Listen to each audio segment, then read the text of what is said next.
Welcome to Our Water, Green Crisis, and Low Income Black and Brown Communities. My name is Curtis Devon. I'm the West PA Organizing Director for Clean Water Action, and it's a pleasure to be here. Thank you for joining. We'll be talking about three main things: water safety, water affordability, and green infrastructure. And so you may be wondering what's going on. So let's jump straight into it. Generally, what's going on can be broken down into three categories: flooding, equity, and awareness. First thing is first, let's start with number one: no adequate access to reliable, safe water or effective green infrastructure. Unfortunately, there's multiple issues, one of them being flooding. Flooding has ruined basement, has ruined priceless items, causing lots of damage and need for repair, causing burden on families who incur these issues. Another problem is lead. No amount of lead is safe in households. Moving on, number two, not enough input in the operation of water systems.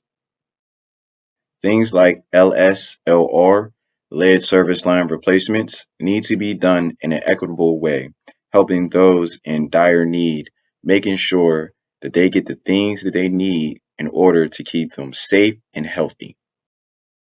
Moving on, next is number three. Water bills can pose a disproportionate financial burden. Most residents are at or below the federal poverty line, so it's important to make discounts available and visible so residents can take advantage of and keep their services on. As we move on to our next slides, one of the things that you may be asking yourself is, where is all this happening? So let's take a look. Here are the areas that may be experiencing the things I just covered. If you are experiencing those things, please reach out to Clean Water Action. You can reach me at cdavon@cleanwater.org. That's CDAVON@cleanwater.org. From here, we can get more specific and look into the particular areas that PWSSA is in charge of. Here they are.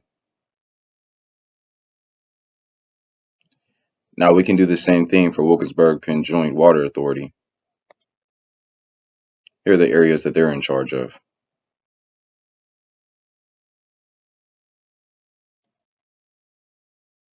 Let's move on. From here, let's take a deeper look into the issues. And here they are: green infrastructure, training, community education, spread customer assistance program, no advisory board, no in-house customer assistance, no commitment to zero partials lead line replacements, and no commitment to zero shutoffs. We could take it a step further, and we can look specifically in the opportunities of improvement for PWSSA. So we have training, creating awareness, and community education. Let's start with training. It's good PWSSA has established a customer service program.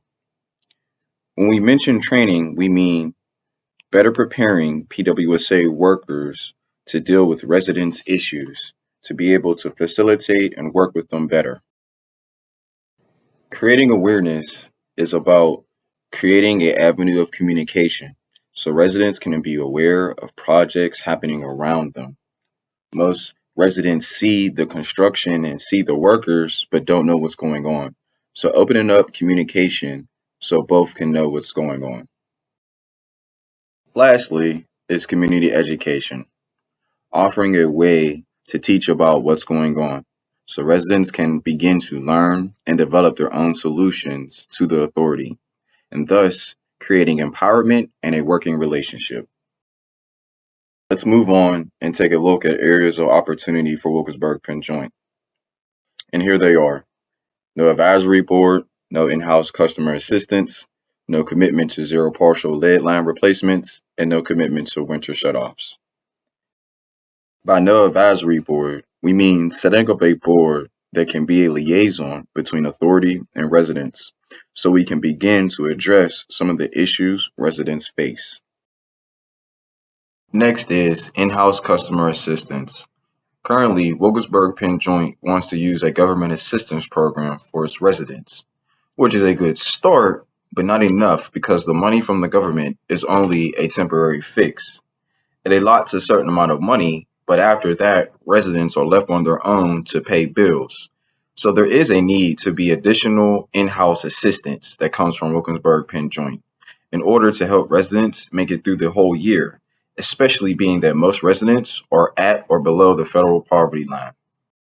Moving on, we could put the last two together as they both involve care and safety of residents. Number one, no commitment to zero partial lead line replacements, and the other being no commitment to zero winter shutoffs. First, we know doing partial lead line replacements is actually dangerous to homeowners. Full lead lines need to be replaced. In addition to that, unfortunately, we are still in the midst of a pandemic. So we would like to see the authorities make a commitment to not shut off people's water, especially during the winter months. Moving on from here, let's take a look at issues both authorities face. And as you can see, lead, stormwater, and green infrastructure. So let's start with lead first. Unfortunately, there's about 400 new cases of lead poisoning in kids each year. And kids and adults can be affected by lead by soil, paint, or water. And as we know, there is no amount of lead that is safe. Next is stormwater, which we know is a growing issue. We know it compromises a already compromised situation. However, the authorities decided to tackle it in two different ways. As of now, PWSSA has established a stormwater fee that has already went into effect. We just need them to explain what it means and how it will help us. As for Wilkinsburg Penn Joint, they still need to come up with ways they plan to address the stormwater situation that is ever growing. Lastly, but certainly not least, is green infrastructure, making sure both authorities move towards safer green practices. This is important because us Pittsburghers should be aware of our failing gray infrastructure. For example, the recent collapse of one of our bridges. Next, let's move on. Let's meet our water table and some of our water campaign partners. They will be sharing what we have done so far to address these issues.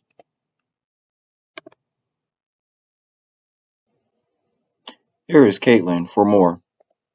My name is Caitlin Troy, and I have been involved in our water campaign since it started in 2017.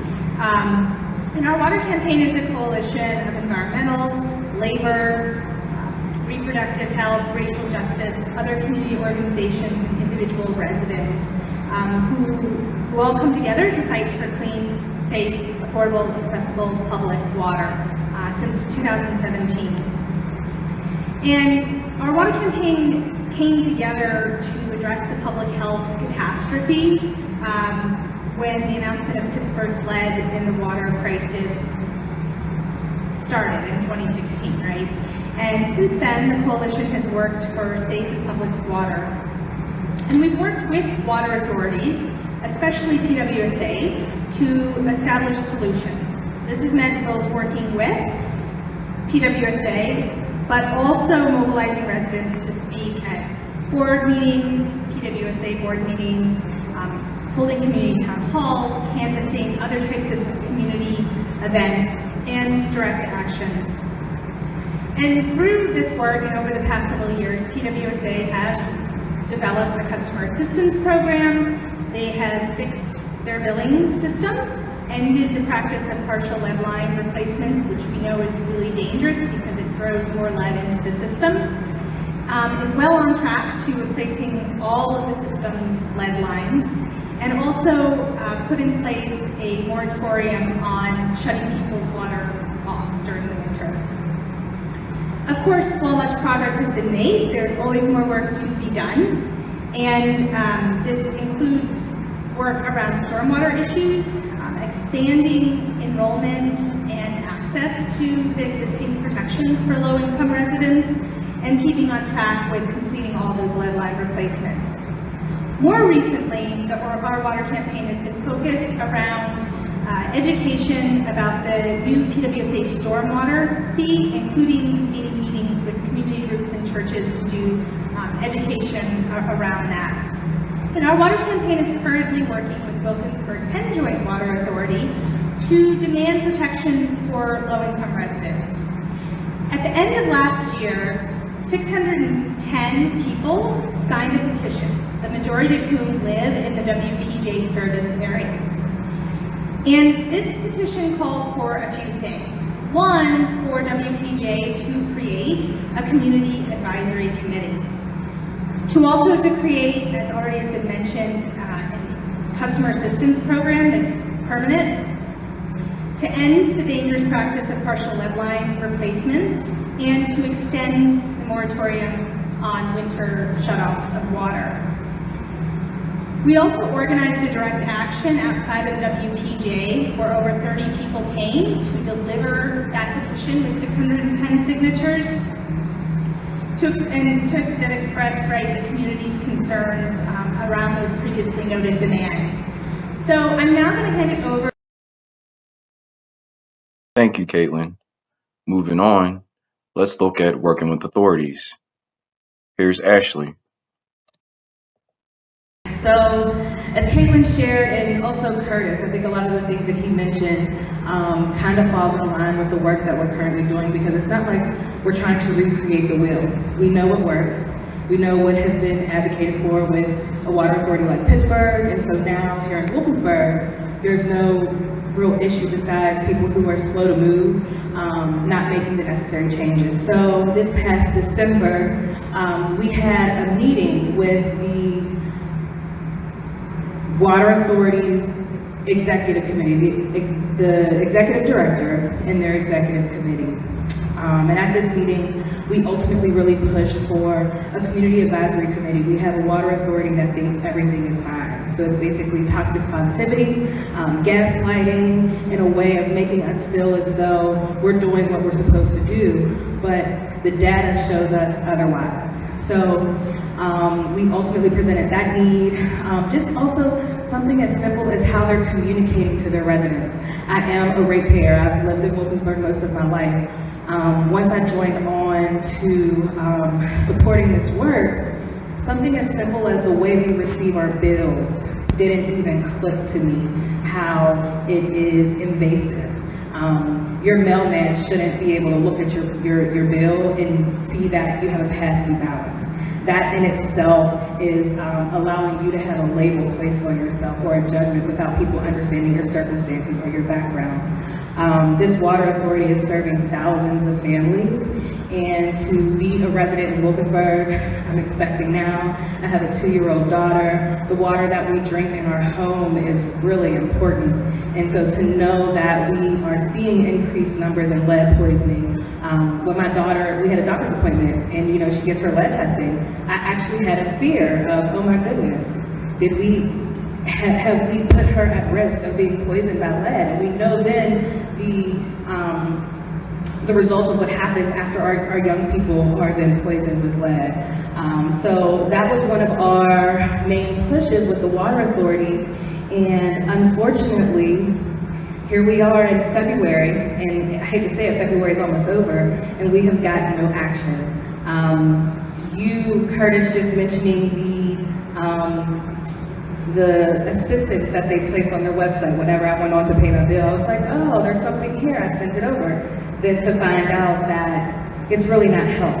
But that's the way our water authority is moving, to make people believe that they're doing something and following the actions that we're asking them to, but it's still not enough.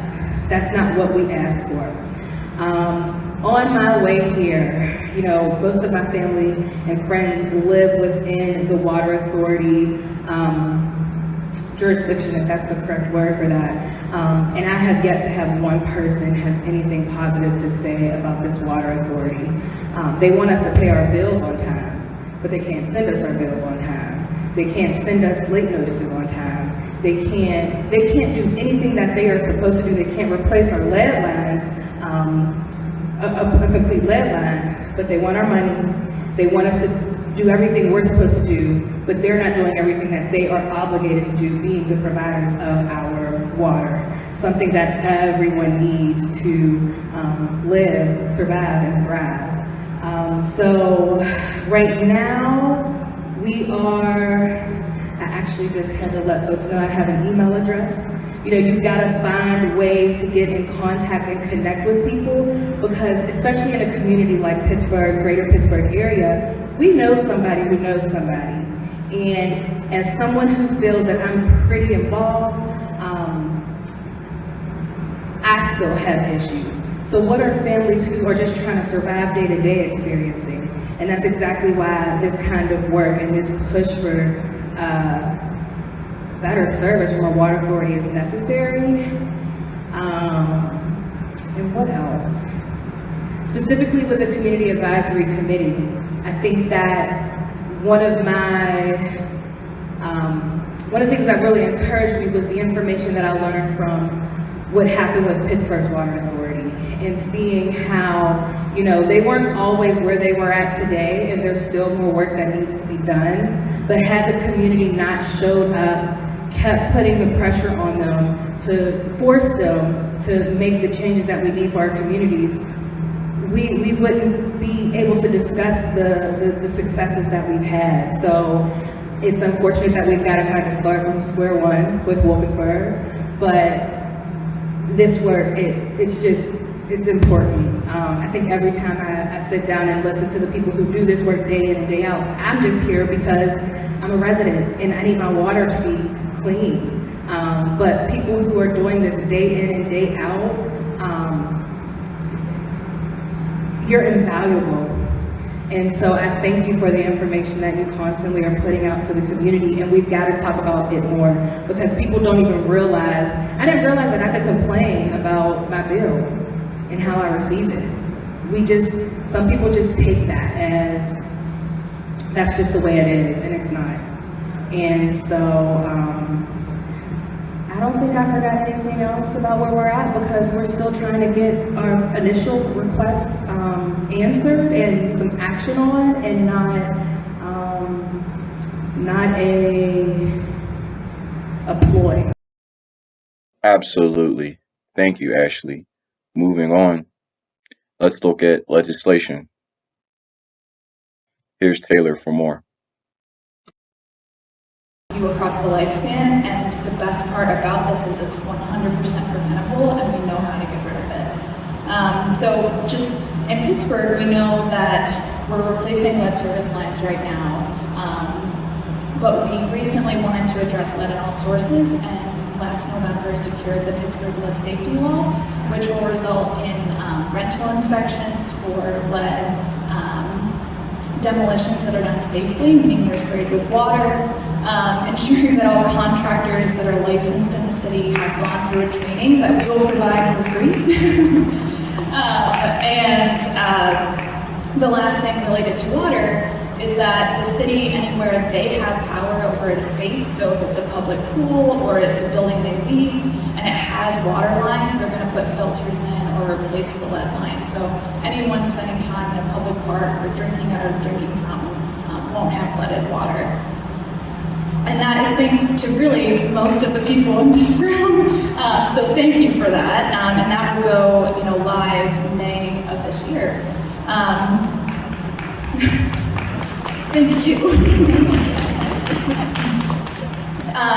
The last thing I wanted to just leave you with was that unlike many years of this fight around lead prevention, we're not short of money. So Ashley mentioned this, that it's not for lack of resources or lack of solutions, it's a lack of will. So there was recently $50 billion passed through the infrastructure bill at a federal level to replace lead lines.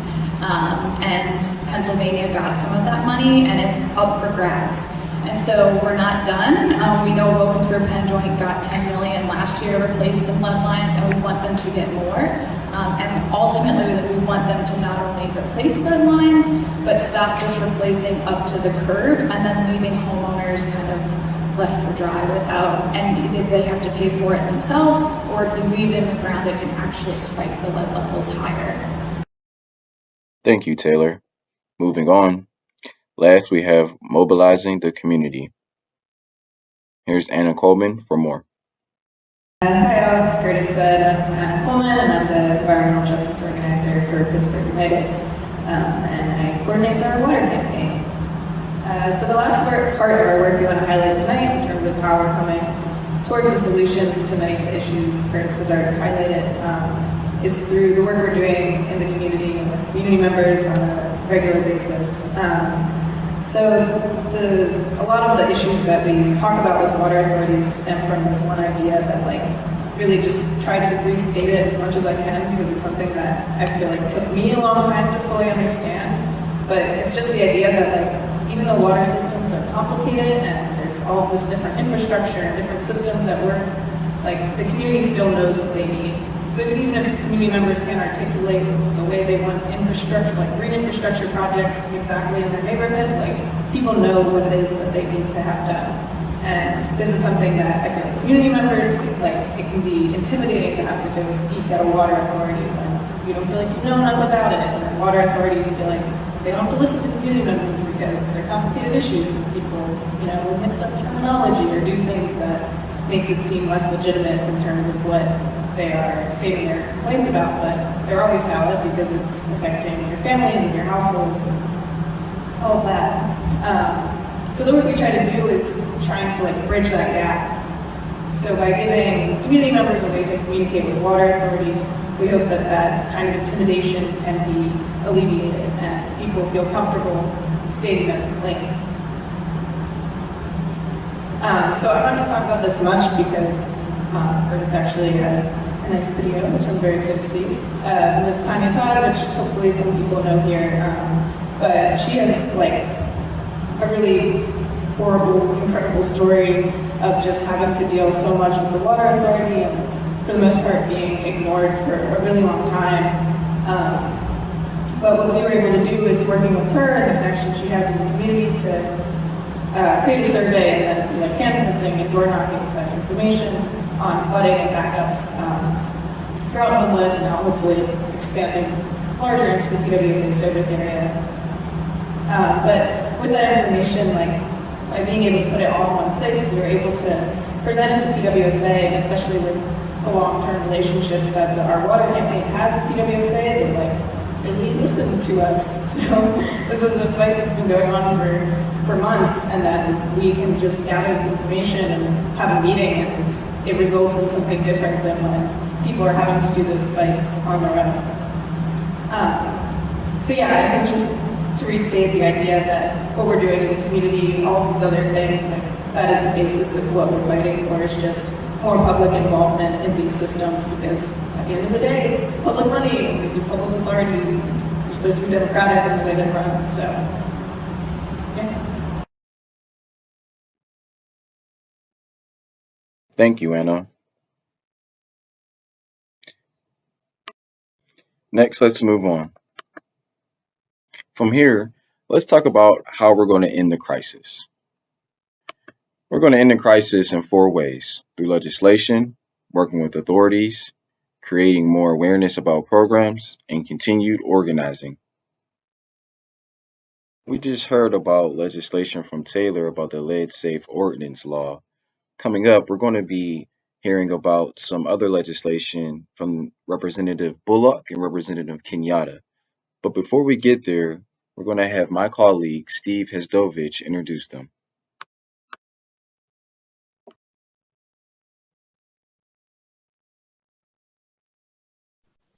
Good evening. I'm Steve Hosdovich, the Pennsylvania Campaign's Director for Clean Water Action. I wish I could be there in person tonight with all of you and alongside my colleague Curtis Devon, but circumstances have instead forced me to be there in spirit and, of course, through video. The issues being discussed tonight are nothing new. Many of you have been living with them for a long time, while others have been organizing around them for equally as long. What is new, however, is the framing of them as health issues and issues that disproportionately impact environmental justice communities. But let me be clear. While our Black and brown coworkers, neighbors, and friends are at the forefront of this green environmental crisis, pollution knows no boundaries, and its cumulative impacts can affect all of us. So while directly tackling those issues affecting residents in Homewood or Wilkinsburg or Clairton or anywhere else in southwestern Pennsylvania are worthy of our time and focus, we also need to pursue solutions that can have a meaningful universal impact. That's why Clean Water Action is partnering with State Representatives Donna Bullock and Malcolm Kenyatta to launch an effort to pass statewide environmental justice legislation. This legislation would provide protections for environmental justice communities regardless of where they are in the Commonwealth by requiring polluters to cumulatively assess how their operations will impact not just the community their plant is in, but those of neighboring communities as well. It would also empower residents like you to have a real say in if industries deserve to be a part of your community and make environmental justice a factor in the policies and practices developed by our state agencies. Before I go, let me just say how much Clean Water Action appreciates being able to stand alongside of all of you in this fight.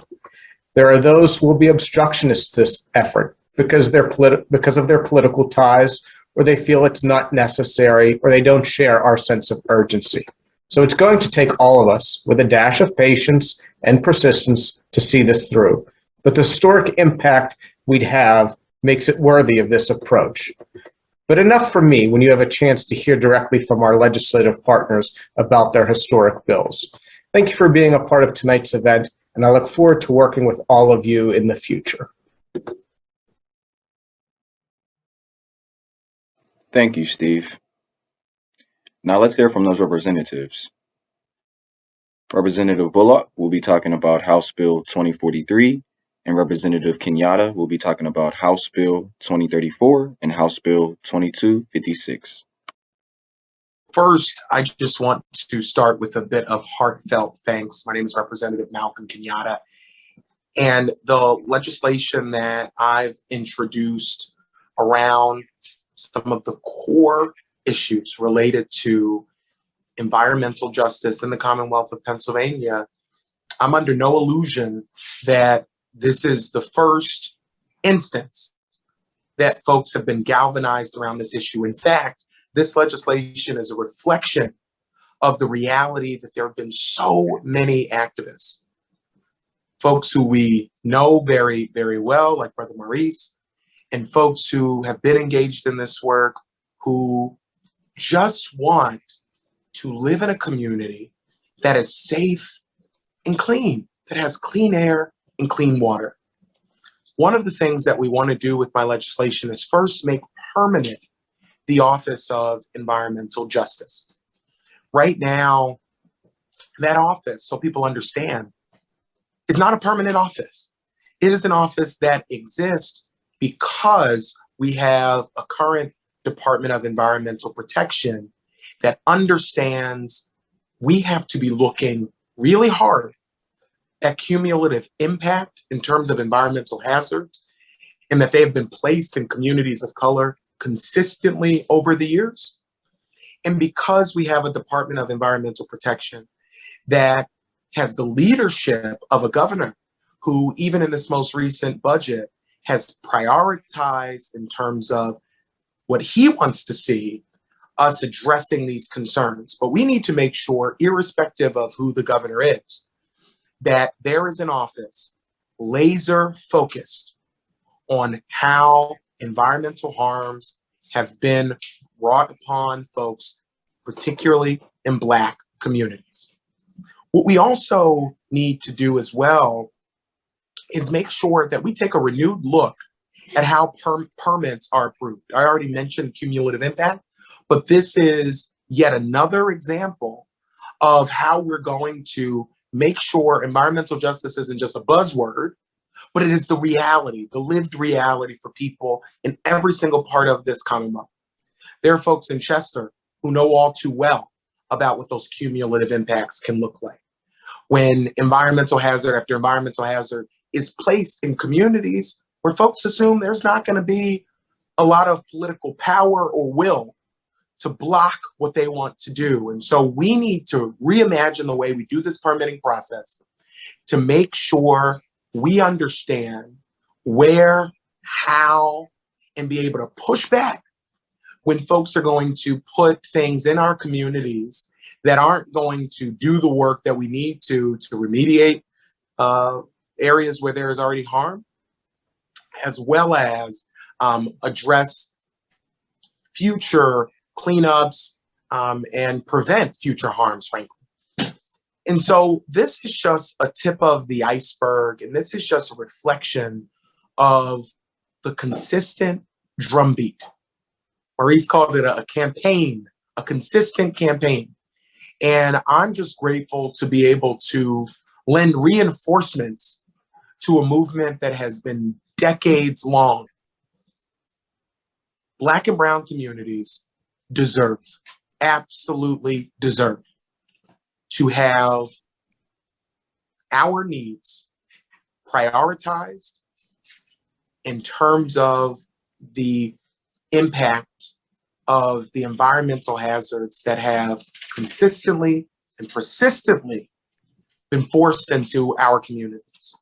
We look forward to getting this legislation done over the finish line, making this office permanent, dealing with permitting, making sure we're actually studying this, not just within the auspice of DEP, but that there's a separate entity that is looking at these issues in an ongoing way. But the only way we're going to get it done is if folks don't get weary in well-doing. If folks do what I already know you're going to do, but what I want to remind you to do, to keep showing up, keep talking about this, keep demanding that every single community has clean air, clean water, and is safe for our families. And I'm excited to be a partner with you. I'm excited to continue to learn from you. And I'm excited to use my role as state representative to keep raising my voice alongside you until we get this done. Hi, I'm State Representative Donna Bullock, and I bring you greetings on behalf of the Pennsylvania Legislative Black Caucus. First, I'd like to thank you for inviting me to be a part of the Clean Water Action Campaign for Environmental Justice, a conversation about the green crisis, challenges, and opportunities in Black and Brown Pennsylvania. Since I came to the state legislature in 2015, I have been an advocate for environmental justice policy. Whether we were talking about lead in our homes, in our schools, or about making solar energy more affordable and accessible to our communities. Much of my work was informed by the folks in my district, the advocates in organizations like Clean Water Action, and so many other people who knew much more than I did. 5 years ago, I hosted an environmental justice mixer in the heart of North Philadelphia. It was the 25th anniversary of the adoption of the environmental justice principles. Those principles were adopted by the delegates to the first National People of Color Environmental Leadership Summit. And one of those delegates just happened to be in the room, Maurice Sampson. And that night launched our friendship and partnership in this work. So a few months ago, 5 years later, on the 30th anniversary of the principles, Maurice joined me again as we announced the introduction of Governor Wolf's Environmental Justice Executive Order in the Pennsylvania Legislative Black Caucus's Environmental Justice Legislative Package. Together, the executive order and the 4 bills seek to strengthen the voices of Pennsylvanians across the Commonwealth, especially those living in vulnerable environmental justice communities, by codifying and strengthening the Office of Environmental Justice, as well as the state's Environmental Justice Advisory Board, by also establishing an independent Environmental Justice Policy Center, and lastly, by establishing a process for the Department of Environmental Protection when reviewing permit applications for certain facilities that are located in environmental justice communities, a process that will require the facilities to submit an environmental justice impact statement, and a process that will require DEP to consider cumulative environmental impacts on those communities when they are reviewing applications. Clean Water Action worked closely with me to draft this bill. This partnership works because it puts the health and welfare of our most vulnerable, our Black and Brown, our low income, and other communities first. It works because it puts Pennsylvanians first. Our partnership, that with the legislature, the Pennsylvania Legislative Black Caucus, and Clean Water Action, and advocates across this Commonwealth, that partnership works because it is informed and grounded by the people of this state that do the work right in our neighborhoods. And with your help, I look forward to pushing this bill and the other bills across the finish line. I want to thank you again for this invitation, and I hope you all walk away from this program with the information, the equipment, and energy you need to continue to serve your community and to raise the voices of others in the fight for environmental justice. Thank you. A special thank you to both representatives for their time and their energy. And although both representatives mentioned areas in Philadelphia, it's most certainly a PA thing and relevant to us here in Pittsburgh. Just think of Churchill. If those of you are not familiar, Amazon is trying to move into Churchill. And if Representative Bullock and Representative Kenyatta's legislation laws were to be passed, the people in Churchill will be able to block Amazon from moving in based on those bills. And the same would apply to any of the areas that we're talking to or we showed earlier. Now let's move on and hear from the PWSSA ambassadors.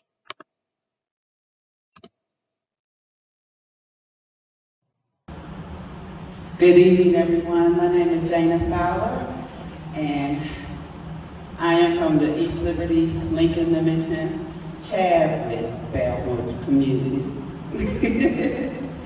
And I had to put Chadwick in because everybody knows about, what was the movie with Chadwick? Boseman. But anyway, the funny but not funny part is we do have a water issue as well in our communities. That's the reason why everything happened at Washington Boulevard. But my name is Dana Fowler. I'm part of the PWSSA Stormwater Task Force. I mean, not task force, ambassadorship. Forgive me, you all. Trying to catch my breath, and my brain is trying to catch up with the breath. And I'm here because I started with the Nagley Run Task Force, which John is here, John Stevens, and that was when the flood came down on Washington Boulevard, and 4 people were killed because of the overflowing. And I had progressed from one thing to the other. I was with Grounded Strategies. We're with Grounded Strategies, and I was with GTEC, trying to get information and take surveys in the communities. I think it was in 2016 with GTEC, and now I'm still working and with Grounded, and now I'm the first one, and here's the second person of our team. Hi, I'm Joanne Tibbett. My background is in environmental science, and I was concerned with the storm that caused the flood in Washington Boulevard 2 that took 4 lives. And now I've joined the Nagley Run Watershed Task Force a number of years ago because of that occurrence, and have since become an ambassador for Grounded Strategies, working on the PWSSA strategic plan. And I'm really interested to see what's going to happen as we continue on this road. In Lakayalakain, everyone, in the words of my ancestors in my native tongue or indigenous tongue, the light in me honors the light in all of you. I am Pomai Chapmam Yahalahi, and I'm a Grand Council member of the Iroquois Confederacy of Aboriginal American People. And we have a direct lineage, bloodline, soul, blood, bone, sinew to this lands.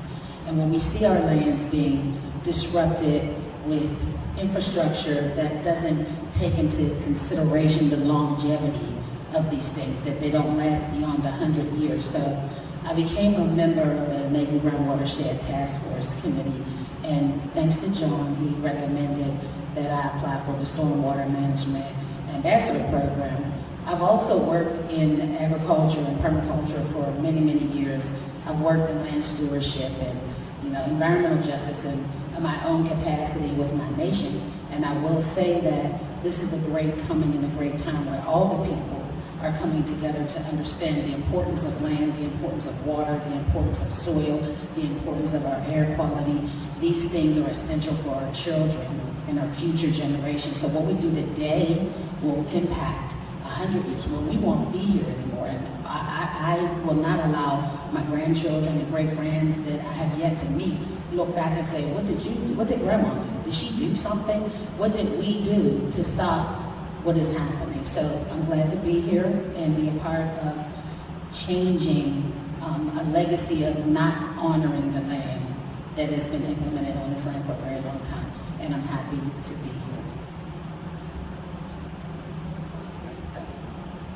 Excuse me, I didn't give who I am or as professional. I have a degree in architecture and construction science and management. I'm a graduate from Tuskegee University, and upon graduation we have to pledge to help our communities.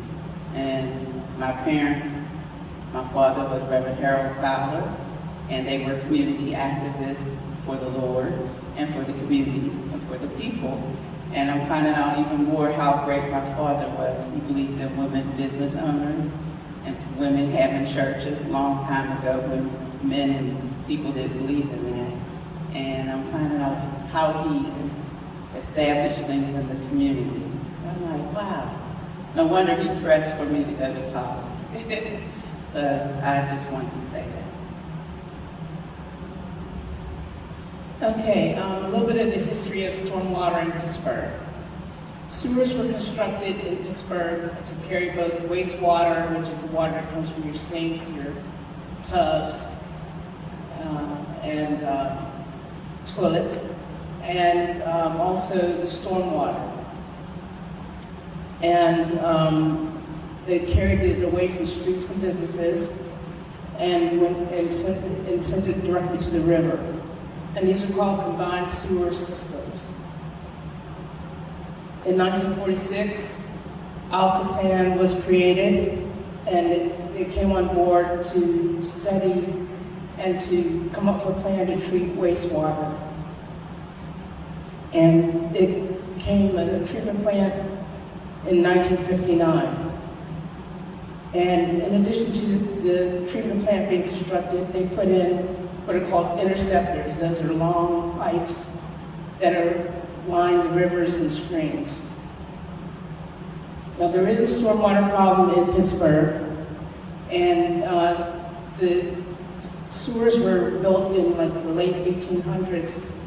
So the construction of the sewers is degrading, and that along with the rainwater causes flooding. And when the rains are heavy, sewers can't handle the flow of the water. And so the water comes up in the streets, in basements backed up with sewage, and it flows into the rivers untreated, which affects our water quality. And these are called CSOs, combined sewer overflows. Now, one thing to know is that in Pittsburgh, the average rainfall each year is about 38 inches. And in a recent year, we had 58 inches of rainfall. And flooding can occur at about 1 inch of rain. So you can see that we do have a problem. And we're working in the Netley Run watershed, also Heth's Run watershed.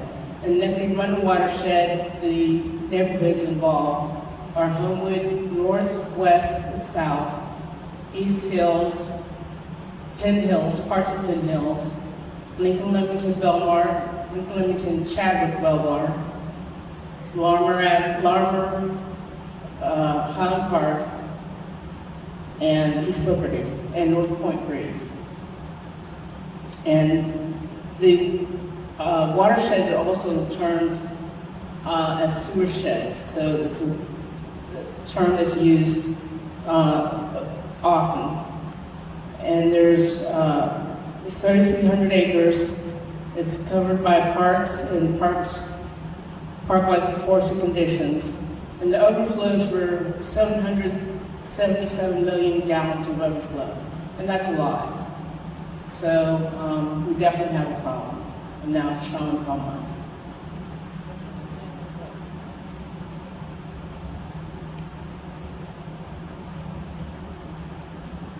How is PWSSA working to solve these problems? Well, for one, they have us as a community outreach.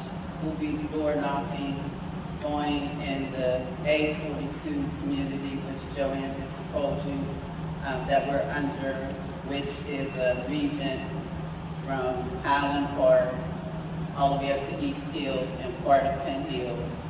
And we were added with Garfield, Sand Heights, and the other community, Morningside, thank you, near the Highland Park Zoo.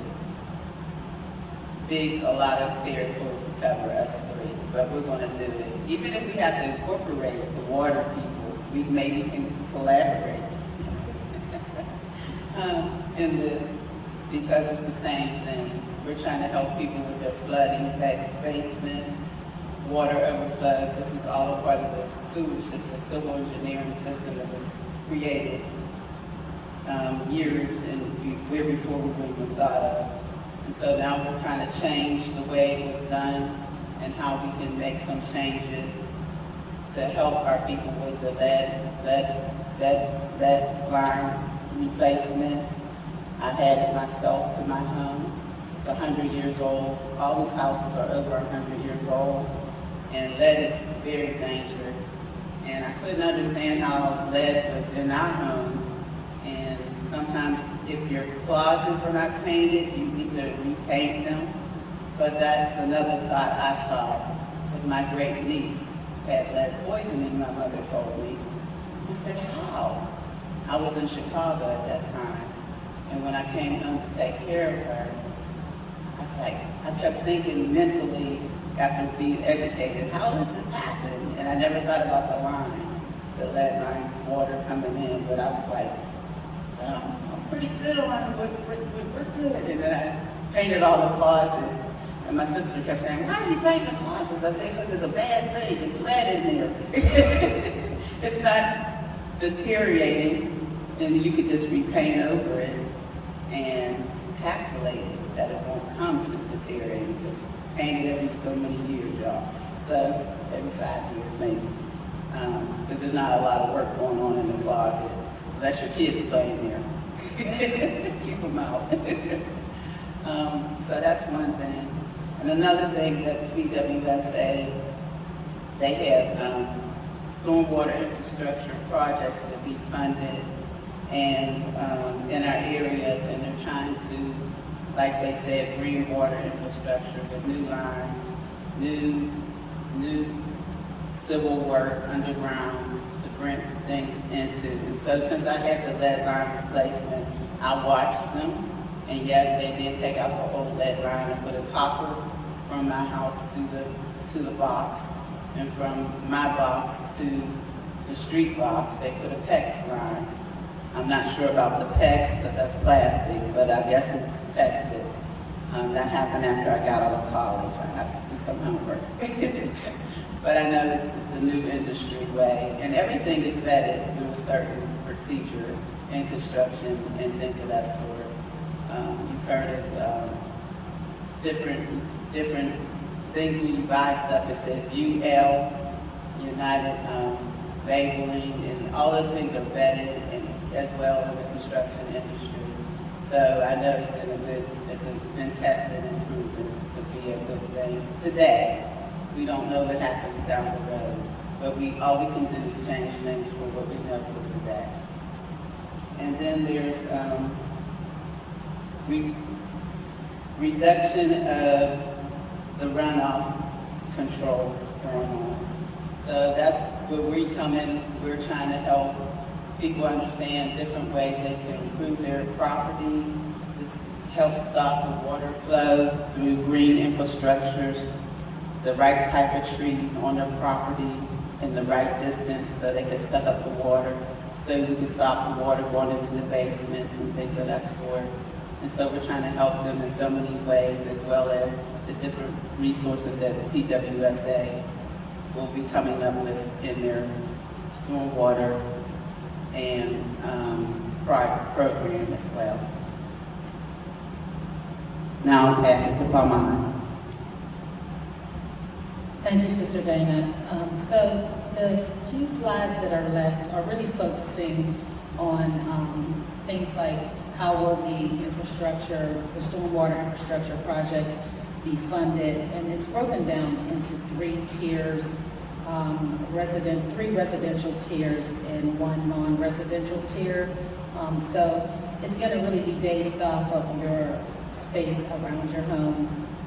And if you're adopting, PWSSA is supposed to be adopting some strategies similar to other agencies, other cities across the country.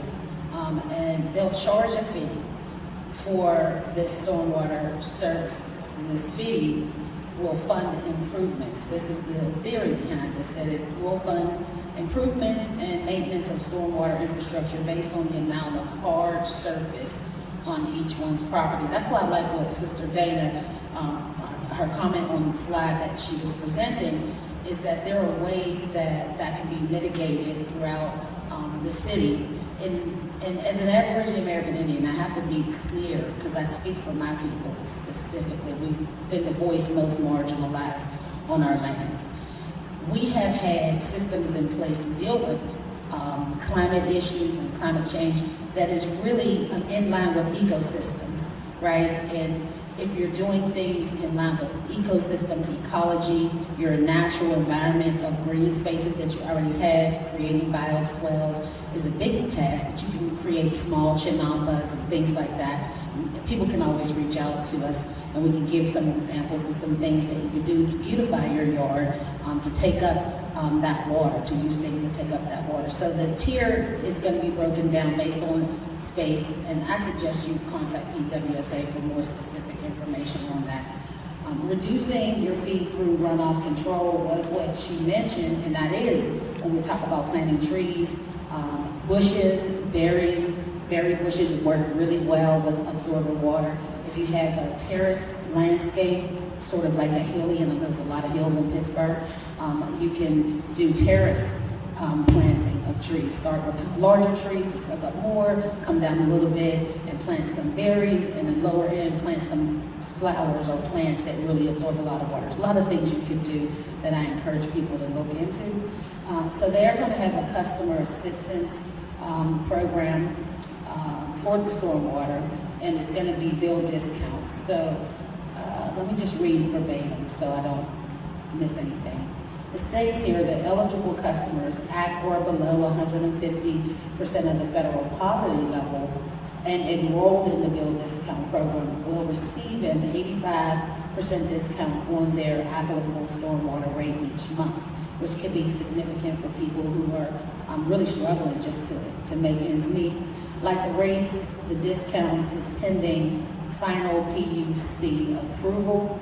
We've got the information that it's going to be approved, so that will be great for a lot of people. Customers eligible for a stormwater rate discount are eligible for other benefits in the bill discounts program as well. 100% discount on the water minimum charge, 100% discount on the wastewater minimum charge, and additional hardship grants up to $300. You can visit their website and they can give you more information on that. And the last slide is asking, do you want to be a part of the conversation about stormwater management in your community? That's a redundant question because everybody here is already doing that great, wonderful work. I commend you. I'm in honor of the work that you all are doing, and I have to again speak as an Aborigine American. I am honored because our land is very sacred to us. It's very important to us. Before colonization, we didn't have these problems. After colonizations, there are insurmountable problems. They have solutions, they can be addressed, and we have the right to hold them accountable, in more ways than was discussed here this evening. I'm willing to talk with people about those other opportunities that we as Aborigine people have the right to have free and prior informed consent. That's an international law that they're violating. And I'll also be saying this as well, because I have to speak my truth. I am in solidarity with the citizens and the residents that are here standing in solidarity within line of our ancestry and how we stewarded land. So I'm appreciative of all of you for that. So, like I said, it was a redundant question. You're already doing this great work. We're here to ally and be allies with each other and to help make a better future for the children, because we're not going to live forever. And they'll look back at us and say, what did you do? What did my people do? What did my mom, dad, cousins, and uncles, aunts? So we're doing the right thing. Thank you. We have a table with some papers, different documents we'd like you to pick up and look at, and also our survey.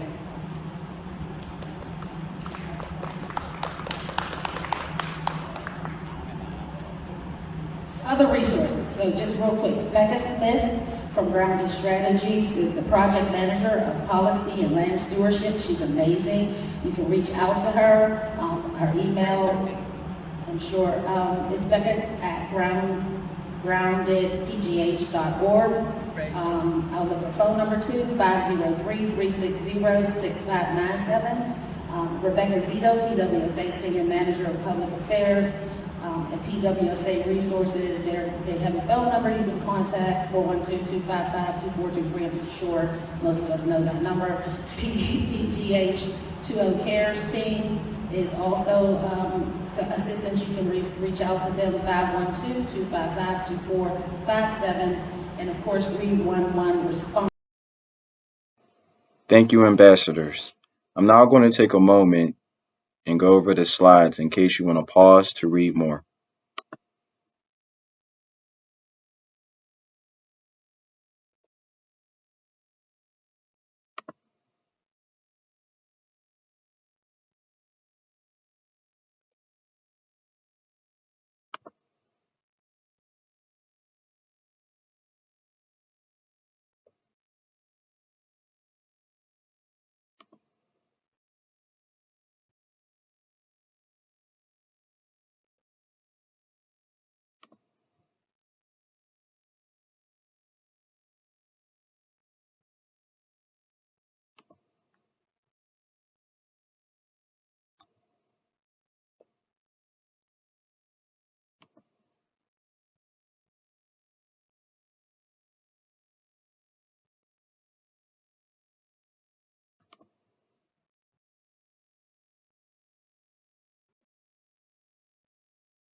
Again, thank you, ambassadors. Welcome back. I would now like to take some time to highlight two people that I got a chance to sit down with, Miss Ivy and Miss Todd. Both are residents on Race Street. And Race is one of the places that unfortunately has been dealing with green infrastructure problems, flooding, and also lead. Here are their stories. Caused all these problems and having the authorities dig up around your house? Well, from the sewage sitting in my basement for 4 years, was something that I don't know exactly what they did, but prior to the work, we had no problems. And once they completed the work, we had low water pressure, which is continuing. And once they cleaned out the basement, all childhood memoirs, my parents, artifacts, clothing, cookware, things they had stored down in basement clothing were all had to be thrown away because they were all floating. When did the problems with the water authorities start? The problem started after intense work was done behind my backyard in the alley a Fuchsia way, going on 5 years ago now. They worked in that area for two and a half months, from April till June, May, June. Once they completed the work, sewage started back in my basement along with other residents of Bray Street. Can you tell me about some of those residual effects? The residual effects are mold. Sewage presents an acid environment, and so that acid started eating in some of my electrical wiring. I have a metal door in the basement. It's corroded that, and the backyard is kind of really tore up, broken fence, driveway isn't finished, and my yard's all tore up. What would I address it? Neighbors were complaining. Neighbors had sent the health department after me. I went around to neighbors and explained the situation, and told them that I felt as bad as they did, because myself, my neighbor, several neighbors, we had to pump sewage from our basement for 4 years. And that's a very unhealthy situation. So with that, my house always smelled. Who knows what bacteria got up here. I could not see my grandchildren as much as I wanted to entertain. Kids came through and broke my dining room window, which is still broken. My tires were slashed. I used to park in the back because of the sewage that we couldn't keep in our households. We had to pump it out. And people just don't understand things until it happens to them. So once the company came in last summer, they had to take everything out the basement. And again, my treasured items, parents' items, all destroyed and all lost. But my concern was, due to the low water pressure, my poor washer died. It did the overwork. And the electrical damage that I don't know anything about, but it doesn't look good to me because some of the outlets don't work downstairs. And then the holes in my basement door where rodents were coming in. Other neighbors have called me recently and said that when in certain weather conditions, sewage is still seeping into their basements. The young man next door just, once it started happening again, he just moved. He just couldn't take it anymore because they had a special needs child. And there's people on this side and up the street under certain water conditions, they are still having seepage in. My brother has been coming down and helping me, and he says occasionally it still smells like sewage. So I've been avoiding going downstairs. Maybe since it's cold it's a little better, but I didn't know mold needed to be treated for mold too. So this situation has really put me in many disadvantages. It has interrupted my life. It has affected me physically and mentally and socially, because my neighbors have been angry with me. But I have to do what must be done, and I just want this to be resolved, from replacement of items to fixtures of things. There was a toilet downstairs that was dug up, just things that I did not plan on replacing, so I wanted to address other needs of the house. I just need to resolve this issue so I can get my life back. And I'm sure the other neighbors feel the same way. What's been the problem that's been going on? About 7 years ago, the sewer started acting up, but it wasn't that bad. Every time I called the landlord, he come and he will like drain it out and he goes out. It happened now and again. But about 4 years ago now, it started coming down like a lot. And you flood down there and it comes up, and we have to keep getting hose and getting pumps to pump it out. They leave the pumps at the back alley so that we could get it out, because we didn't have anything we didn't know what to do. So a couple of people in this block had the same problem. So that's what we've been doing. Like the landlord will give us the pump or the hose sometimes, but he complains a lot because he kept buying pump and hose. Ivy, when did these problems start? It started about 7 years ago, but it get worse. A couple of years ago, like 4 years ago, it started coming down heavily, and we be having problem where we have to plunge it out. So I don't know if it's date or time, but I know it's like 4 years ago it started till it continued to come heavy and stuff like that.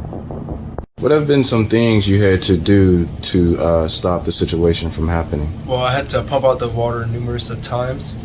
Also, we had to wash the basement multiple times. I can't remember exactly how much times. We had to wash it. Also, right now, it's like making the floor, like cracks in the floor, and like getting into the holes in the ground, and just damaging the floor mostly. And it smells like the smell down there. It's not that, it don't smell good. How often do you have to go down there?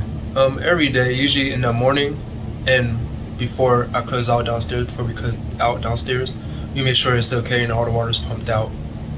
About normally, how long does it take you? It takes me about, sometimes the machine, like it will get stuck, the machine won't work, so I gotta clean it out.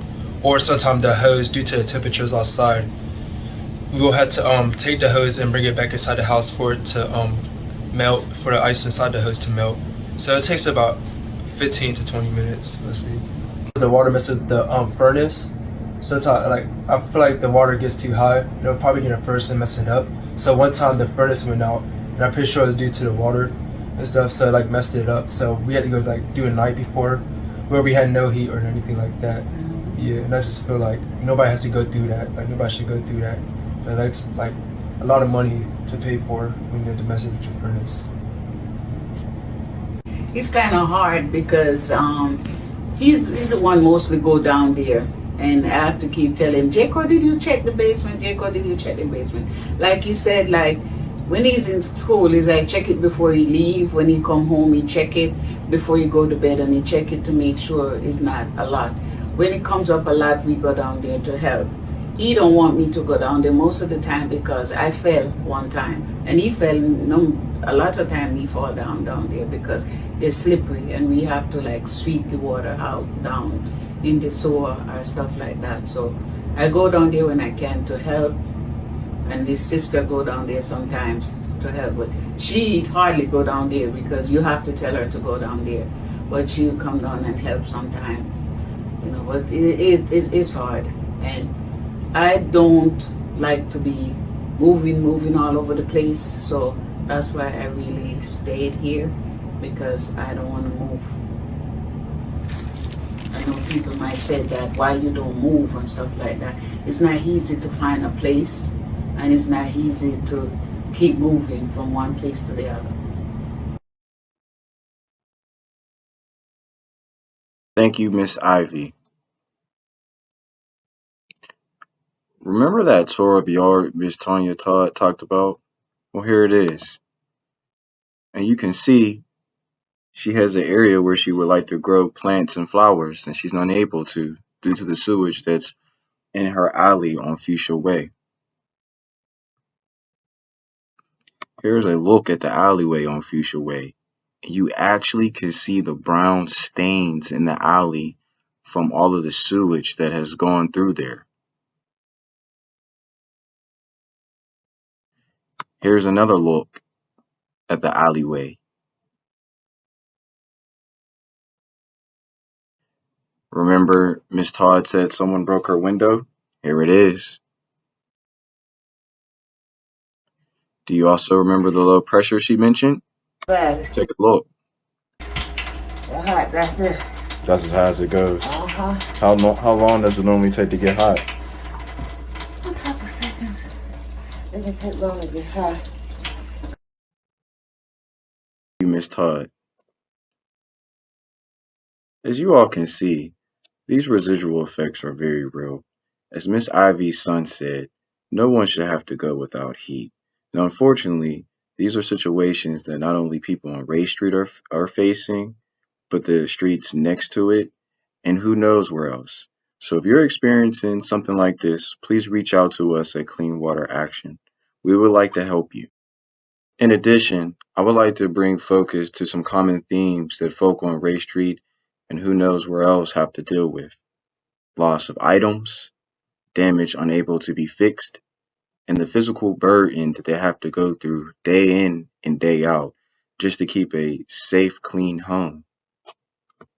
Again, if you're experiencing this or you know someone who is experiencing this, please reach out. Help is available. As we head to the conclusion of our presentation, let's look at next steps that we can take in order to rectify the problems. 1. Sign up for Clean Water Action and our partners. Our website information is cleanwateraction.org/Pennsylvania. Once you get there, you can find us under Pittsburgh. 2. Sign up to learn more about the representatives legislation and how it will help. As I mentioned, it will stop a lot of businesses from moving into places that we don't want. Next, attend a Wilkesburg Penn Joint Water Authority or a PWSSA meeting to give public comment. The feedback that you give is really important. It lets the authorities know that they have to move and where to move. And lastly, if you would like to connect with the ambassadors, you can find their information on their slides where they gave their presentation. Before we go, I would like to give a special thanks to all of our sponsors that bought Giant Eagle gas cards or Giant Eagle food cards to give out.